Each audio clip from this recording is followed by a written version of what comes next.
Welcome back, fellow gamer. So I've got a fever, and honestly, it's Blackout. I can't get enough of it. The one thing I really like about Blackout that a lot of the other Battle Royale systems don't have, obviously, is that Call of Duty feel. But like the perks are pretty awesome. The items you can pick up across the map are equally as awesome, but they're not all created equally. So let's go over what I feel are the top 10 items to pick up. Now I'm gonna exclude like level 3 armor. I'm gonna exclude like a trauma kit. Like those you should be picking up all the time without question. I'm talking about perks. I'm talking about those items that you can use. Again, not talking about attachments, or I'm not talking about weapons. I'm really talking about items and perks. So the way I've categorized it is that if I come across a number 1 item and I have a level 7, not a level 7, a number 7 item, I'm going to drop that number 7 item and pick up the number 1. So I've developed a hierarchy in my head, and I'm essentially breaking it down by these 10 are ones you should always pick up unless the one above it on the list is available. So without further ado, let's jump in. At number 10, we have mobility.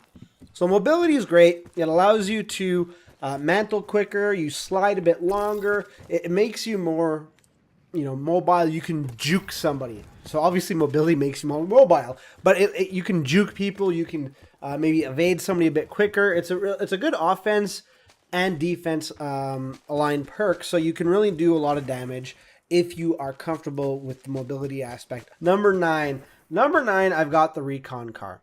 Now the recon car is something that a lot of people I find use incorrectly. You see a lot of the times, a lot of my kills, if somebody's using a recon car, is because I saw them run off somewhere, and then a few seconds later, you see the recon car come out, or you hear the recon car, so you kind of know where people are going to be hiding. So this, like I said, I've gotten a few kills with people just on the recon car, and I've been fortunate enough to be on the recon car, and a guy is right beside me, didn't know he was right beside me, and ended up killing him.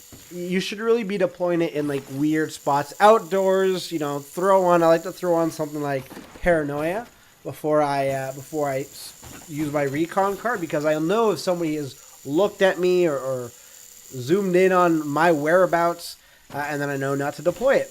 What I really like doing with the recon car is not necessarily exploring.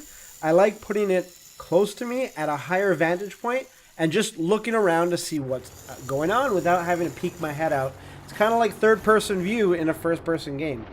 So that's why I have it slotted down. It's done me solid quite a few times, just being that scout, that eye in the sky, but not really in the sky. It's kind of just on a cliff or on an outcropping. Think about using it that way, and I think you'll end up having yourself a more fruitful mid-game. It's a good mid-game item. At number 8, we've got Engineer. So Engineer is really good because, you drop somewhere, maybe you didn't look around to see if there's any vehicles while you're parachuting down, and you need to get away quick because, the circle's coming, you're out of the way, whatever. It's great. You can identify vehicles way off in the distance for your early game. You can also figure out when somebody is coming, because that piloted vehicle by an enemy is highlighted in red. So you know where somebody's coming from. You can see through walls. It's pretty good. I've also, as a side bonus, what a lot of people don't really consider is you throw down engineering, you can see other people's deployments like barricades, mines, whatever. And it's actually a dead giveaway that, hey, somebody's in that room. Most of the time when I use engineer, I'm using it to locate a vehicle. But then it lasts a bit longer. I've located the vehicle. I'm not at a different spot. Well, all of a sudden, I know there's guys here in this building. Let's go get them. Kind of like maneuver myself away from those danger spots and come out from a 6, kill them, take the stuff. So that's where I'm at with Engineer. Amazing early game. Great mid, and even, if you get fortunate enough to have a guy who's just fully kitted out, where he is, you can then turn that situation to an advantageous one.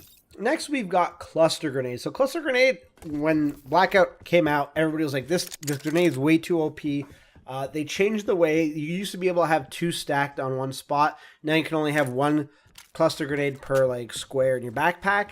It's still very strong. If you throw it in a situation where the guy's in a confined area, extremely powerful. It busts up into a few smaller grenades. I usually pick it up. I'm loving the cluster grenade.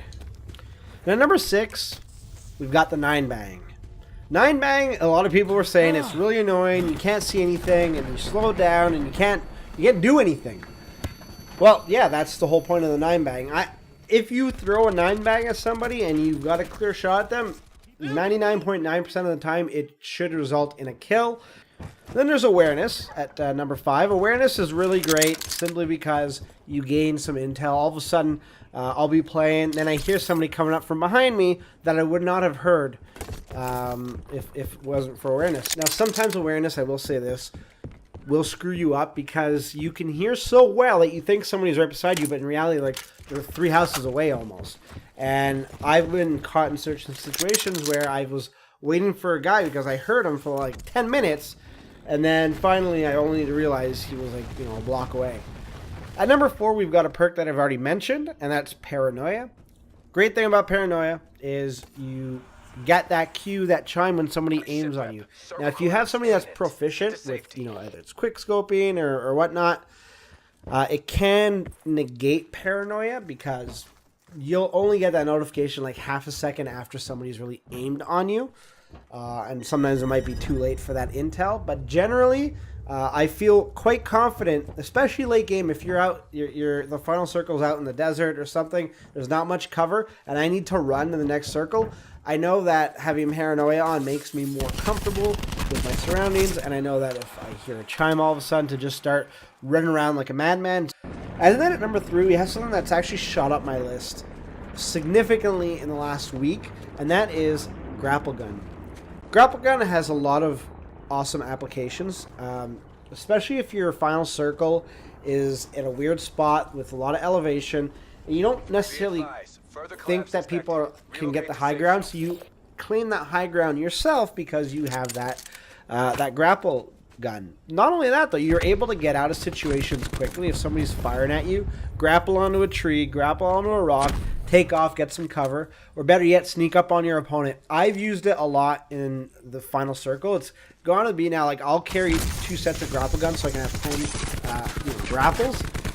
And I just find that item works so well for me. It changes the dynamic of the game. At number 2, we have Dead Silence. Dead Silence, amazing perk. It's in the name. You put that on, you can't be heard running, mantling, and all that kind of stuff. So really, if somebody's camping down and they're sound whoring, maybe they have awareness or something, they're not going to be able to hear you as well. And if they don't have awareness, they're not going to be able to hear you at all. I like to use that pretty much at all points in the game, especially if I know there's somebody close. It's just great because it denies people information. Information is key. And the fact that information is key leads us to number 1. Sensor Dart should be the thing picked up without reason. Like, there should be no reason to not run Sensor Dart or to not pick it up to make room in your inventory. You make room for Sensor Dart because information is power, especially if you get to a spot where you know there's somebody there, or maybe you're near the final circle and you can actually hit that Sensor Dart so that it covers pretty much the entirety of the final circle. You're putting yourself at a distinct advantage by just knowing where everybody is, and if nobody's deployed their own Sensor Dart, the best scenario, if they haven't seen you yet, is a guess. They may have some theories about where you are, but they don't know for certain, whereas you know exactly the direction that they're at and where you should be pointing your gun, and then it's just a question of pulling the trigger once you see them. So there you go. That's my top 10 list of items that I think you should be running when in Blackout.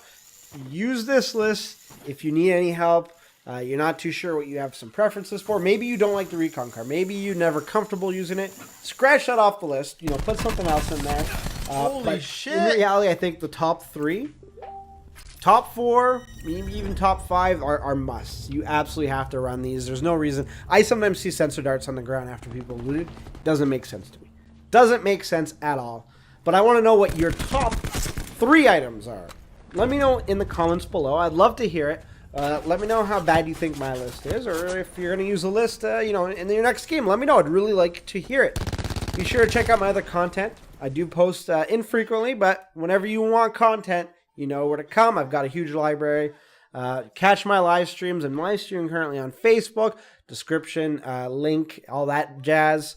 Thanks for watching. Until next time, good gaming.